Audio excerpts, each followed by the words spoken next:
తదుపరి మీనరాశి. మీన రాశి వారికి ఈ వారం కాలం అనుకూలంగా ఉంది. వృత్తి వ్యాపార పరంగా వ్యాపార అభివృద్ధి చక్కగా ఉంటుంది. మంచి మీ తెలివితేటలతోటి అందరినీ మెప్పించగలుగుతారు. వ్యాపారాన్ని ముందుకు నడిపించడానికి మీరే ఒక అడుగు ముందుకేసి వ్యాపారాన్ని ఇంకా పట్టుదలతో ముందుకు తీసుకెళ్ళాలి అన్న భావంతో ముందుకెళ్తారు. ఎవరు ఎన్ని చెప్పినా సరే కష్టం వస్తుంది, కష్టంలో ఉన్నవాడే మనవాడు, మిగతా వాళ్ళు మనవాళ్ళు కాదు అని అనుకుంటారు. ఎవరు ఉన్నా ఎవరు లేకపోయినా మన కష్టం మన తప్పదు, మన కష్టపడాలి, మన కోసం కష్టపడాలి, మన వాళ్ళ కోసం కష్టపడాలి అన్న భావంతో ముందుకు వెళ్తారు. ద్వితీయ దశవాదమైన కుజుడు 6 ఉన్నారు, కేతువుతో కలుస్తున్నారు. చిన్న చిన్న భార్యాభర్తల మధ్య మనస్పర్ధలు వస్తుంటాయి. ద్వితీయ భాగం అంటే కుటుంబమే కాదు, కుటుంబంలో భార్య కూడా ఒక భాగం, అందుకే అన్నాను.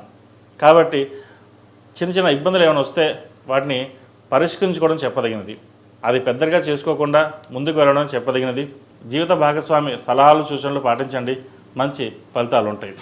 అదేవిధంగా నూతనంగా కొన్ని కార్యక్రమాలు చేపడతారు. అది ముందుకు వెళ్ళాలి, ఎలాగైనా చేయాలి అనే కొన్ని ప్రాజెక్టులు ముందుకు తీసుకొస్తారు. అదే ఈ వారం సంకల్పిస్తారు. దాని కార్యరూపు దాల్చడం కోసం ఒక 2 నెలలు టైం తీసుకుని ప్రారంభిస్తారు. అది మంచి తరం అని చెప్పచ్చు. మంచి భవిష్యత్తు ఉంటుంది, ముందుకు వెళ్ళండి. ఏలినాటి శని ఉంది, జన్మరాశిలో శని బలంగానే ఉన్నారు. వీళ్ళకి కార్యసిద్ధి సిద్ధిస్తుంది. ఎందుకంటే శని భగవానుడు మనకి అనుకూలంగా ఉంటే ఆయన ఇచ్చే ఫలితాలు అందరికంటే ఎక్కువ ఫలితాలు ఇచ్చేది శనీశ్వరుడే. మన శని గురించి అమ్మో అని చెప్పి భయపడతాం, కానీ శని ఇచ్చే ఫలితాలు ఎవరు ఇవ్వరు. ఆయన స్థిరంగా అన్ని ఫలితాలు ఇస్తారు.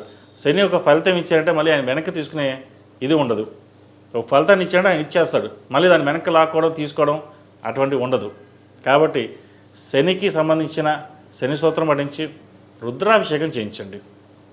ఏదైనా పరమేశ్వర ఆధీనం, ఆయన అనుగ్రహం ఉంటే అన్నీ సమసిపోతాయి. దానికి మనం చేయాల్సిన పని ఏంటి? స్వామివారికి కాస్త దీపారాధన చేయడం, నువ్వులు బెల్లం నైవేద్యం పెట్టడం. ఏలినాటి శనిలో ఈ చిన్న చిట్కా చాలా వరకు పనిచేస్తుందండి. నేను చూశాను, కొంతమంది చెప్పిన వాళ్ళకి చేశారు కూడా అది. కాబట్టి ఇటువంటి చిన్న చిన్న చిట్కాలు మంచి ఎంతో ఉపయోగపడతాయి. కొంతమంది హోమాలు చేసుకోగలుగుతారు, కొంతమంది చేయలేని పరిస్థితి ఉంటారు. మరి వాళ్ళ పరిస్థితి? అటువంటి వాళ్ళు కూడా చిన్న చిన్న చిట్కాలతోటి అద్భుతాలు జరుగుతాయని నేను చెప్పను. ఎందుకంటే 100% గ్యారంటీ అని ఉండదు. కానీ దాంట్లో ఒక 30% 40% మనకు మంచి జరిగిందనుకోండి, ఆ 40% నుంచి పట్టుకుని మనం 60% మనం పూర్తి చేయగలుగుతాం. నీకు ఉద్యోగం వస్తుంది, ప్రభుత్వ ఉద్యోగం ఉంది అని చెప్పి అన్నాం అనుకోండి, ఏమీ రాయకపోతే ఉద్యోగం రాదు కదా. దేవుడు మీద బాణం వేస్తే నాకు ఉద్యోగం అంటే ముందు మనం రాయాలి. అంటే మన ప్రయత్నం లోపం లేకుండా మనం చెయ్యాలి. ఆ ప్రయత్నానికే భగవత్ సంకల్పం కొద్దిగా కావాలి అంటాం. పెద్దల ఆశీస్సులు ఎంత ముఖ్యమో భగవత్ సంకల్పం కూడా అంతే ముఖ్యం. ప్రస్తుత కాలంలో ఆధ్యాత్మికం కూడా ఒక భాగం అని గుర్తుపెట్టుకోండి. మనం ఈరోజు కష్టపడి ఇంత సంపాదిస్తున్నాం, ఇంత పైకి వస్తున్నాం, ఇంత ఎదుగుతున్నాం అంటే భగవత్ సంకల్పమే. తల్లిదండ్రుల ఆశీర్వచనం, పిల్లల అదృష్టం, ఇవన్నీ కలిపితేనే ఒక కుటుంబం. ఇటువంటి కుటుంబంలో మనం ఎంత జాగ్రత్తగా ఉంటే అంత మంచిది. విద్యార్థులకు కాలం అనుకూలంగా ఉంది, మంచి ఫలితాలు సంప్రాప్తిస్తాయి. విదేశాలకు వెళ్ళాలనుకునే వారికి కాలం అనుకూలంగా ఉంది, విదేశీ ప్రయత్నాలు ప్రారంభించవచ్చు. ముఖ్యంగా వైద్య వృత్తులు ఉన్నవారికి, మెకానికల్ రంగంలో ఉన్నవారికి కాలం అనుకూలంగా ఉంది. అదేవిధంగా ఈ సాఫ్ట్వేర్ రంగం వారికి కొంత ఇబ్బందికరమైన వాతావరణం సూచిస్తోంది.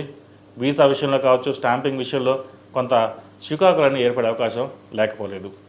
వాటి విషయంలో కొంచెం జాగ్రత్త తీసుకోండి. దక్షిణామూర్తి రూపుని మెడలో ధరించండి, మంచి ఫలితాలు ఉంటాయి. అదేవిధంగా ఈ రాశిలో జన్మించిన స్త్రీలకు వృత్తి ఉద్యోగాల పరంగా, వ్యాపార పరంగా సానుకూలంగా ఉంది. భార్యాభర్తల మధ్య చిన్న చిన్న డిస్టర్బెన్స్ వస్తాయి. ఏదైనా సరే సర్దుకుపోయి ముందుకు వెళ్ళడం మంచిది. నలుగురితో పాటు సరదాగా ఉండాలి, నలుగురితో పాటు మనం ఉండాలి. ఏదైనా సరే పక్కన పెట్టి వ్యాపారాన్ని అభివృద్ధి చేయాలి అనే కోణంలో ఆలోచించండి. ఉద్యోగంలో కూడా పేరు ప్రఖ్యాతలు వస్తాయి. బాగా కష్టపడ్డారని ఎంతమంది మెచ్చుకుంటారో అంతమంది శత్రువులు ఉంటారు. శత్రువులు మనం ఏమీ చేయలేము, కానీ దూరంగా ఉండడం మంచిది. ఇటువంటి విషయంలో కొంత కోపం కూడా వస్తుంది. భూ సంబంధించిన విషయ వ్యవహారాలు కొంత జాగ్రత్తగా ఉండాలి. ఎప్పటి నుంచో భూమి సేల్ చేద్దాం అనుకునే వారికి కాస్త ఆలస్యం అవుతుంది. జూలై 21 తర్వాత వీరికి కొంత బాగుంటుందని చెప్పచ్చు. ఏదైనా కొన్ని శుభ ఫలితాలు ఇచ్చాయంటే జూలై 21 తర్వాత వీరికి మంచి ఫలితాలు సంప్రాప్తిస్తాయి. ఈ రాశిలో నిర్మించిన వారు ప్రతిరోజు ప్రతినిత్యం హనుమాన్ చాలీసా పఠించడం, హనుమంతుడికి హనుమాన్ ఉత్తులతో దీపారాధన చేయడం, నువ్వుల నూనె పోసి దీపారాధన చేయండి, మంచి ఫలితాలు ఉంటాయి.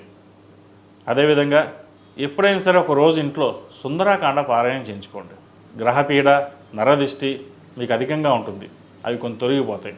నేను చెప్పిన ఏవైతే రెమెడీస్ ఉన్నాయో మనకి సాధ్యమైనంత వరకు మనం చేయగలుగుతాం, అది చేసుకోండి.